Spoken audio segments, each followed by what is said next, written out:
bidouilleur, salut! J'aimerais vous montrer aujourd'hui des petits objets que j'ai fabriqués par impression 3D. Je sais que dans le passé, lorsque je vous avais montré l'imprimante que je possède, la Creality Ender 3, que certains avaient des doutes quant à l'utilité d'une imprimante 3D, même dans le contexte du bidouillage électronique. Alors, j'ai pensé vous montrer deux objets que j'ai fabriqués qui vont me servir de façon certaine dans l'électronique. Et l'avantage d'avoir une imprimante, c'est bien sûr que les idées nous viennent au fur et à mesure. Si on n'en a pas, c'est sûr qu'on ne peut pas en imprimer du matériel. Alors, je vous montre d'abord ce que j'appelle le premier item. C'est en fait deux items différents. Ici, c'est une plaque qui va être utilisée à l'arrière d'un appareil. C'est un projet de construction de plaquettes circuits imprimés. Vous allez voir le projet bientôt. C'est une modification d'interface PC pour le voltmètre à large bande Fluke 8920A. Petit projet que mon ami Jacques et moi développons. Alors ça, c'est la plaque arrière que j'ai imprimée. C'est assez simple à fabriquer. Ça aurait pu être fait aussi en aluminium. J'avais découpé des morceaux avec des angles et des trous percés. Ceci, ce n'est pas trop, si on oublie les logos, bien sûr, là, ça aurait pu être fait en aluminium. Mais quand on a une imprimante, pourquoi pas s'en servir? Par contre, un autre essai que j'ai fait, du même type, j'avais une attitude ou une approche différente, si vous voulez, par rapport à l'installation de la plaquette.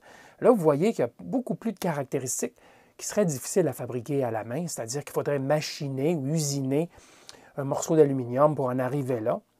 Alors ici, beaucoup plus de caractéristiques et une petite chose intéressante, c'est que j'ai imprimé ici du plastique à 0,2 mm d'épais et c'est translucide. On peut installer une DEL et on voit très bien à travers.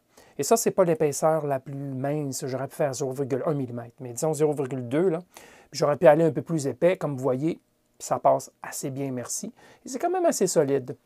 Donc, il y a moyen d'imprimer quelque chose de très intéressant. Et avec des caractéristiques plus complexes. Et je vous ai montré, entre autres, ici, les logos donc d'Électro-Bidouilleur et de Jacques. Alors, comment est-ce que j'ai créé ces petits morceaux? Bien sûr, en utilisant OpenSCAD. Vous voyez ici la plaque là, qui est la plus complexe des deux. Là. Ça a été fabriqué, ça a été conçu, si vous voulez, avec de simples parallélépipèdes et des cylindres. C'est tout ce que c'est. Hein? Vous avez des rectangles, des carrés, bien sûr extrudés en 3 dimensions. Vous avez des cylindres ici qui font les trous, donc on soustrait les cylindres et on obtient ce qu'on veut, sans difficulté. Donc un peu de travail, un peu d'itération. Il est possible qu'on ait imprimé plus d'une version. Dans ce cas-ci, je n'ai imprimé juste une. Dans ce cas-ci, j'ai dû en imprimer 2. Je m'étais trompé dans le cas là, de la petite plaque plus simple. C'est celle-ci, en fait, que je peux vous montrer. Là. Voilà, ça, c'est la plaque la plus simple. Je m'étais trompé, j'ai dû réimprimer une deuxième fois. Mais il n'y a pas beaucoup de plastique là-dedans. Hein? Il y en a pour 4 grammes pour chacune des deux plaques. Donc, avec un rouleau d'1 kilo, on peut en faire beaucoup de plaques comme ça. Donc, ça vaut pratiquement rien en termes de coût. Maintenant, deuxième morceau que j'aimerais vous montrer, c'est une clé de Morse. Bon, ça concerne bien sûr les radioamateurs en particulier. C'est une clé de Morse qui est imprimée, une clé à 2. En fait, il y a 2 contacts là-dedans. Hein. Il y a un côté pour faire les points, puis l'autre côté pour faire les traits quand on envoie du code Morse. Et je peux vous le démontrer tout de suite. Vous voyez là. Alors, je peux facilement...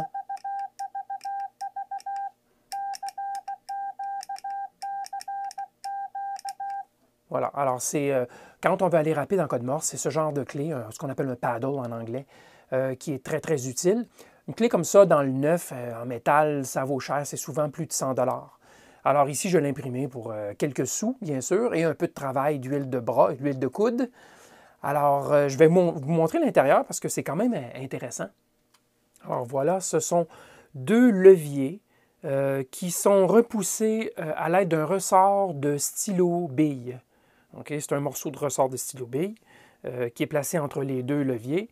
Et tout simplement, vous voyez les contacts, ils viennent appuyer sur la vis ici. Et quand ça touche, bien, il y a contact, tout simplement. et ça envoie le signal d'envoyer des traits ou des points. Alors, ici à l'arrière, pour la connexion, il y a une prise 3,5 mm stéréo, tout simplement, et les fils sont amenés sur les contacts. Alors, tout ça, ça a été imprimé d'un seul trait et je n'ai pas conçu cela. Ça a été trouvé tel quel. J'avais le fichier G-code que j'ai obtenu sur le web. Je l'ai imprimé et ça a fonctionné du premier coup. Il y a eu quelques petites vis à raccourcir, mais sinon, c'était fonctionnel tel quel. Bien amusant de monter ce genre de choses et c'est utile dans mes petits voyages.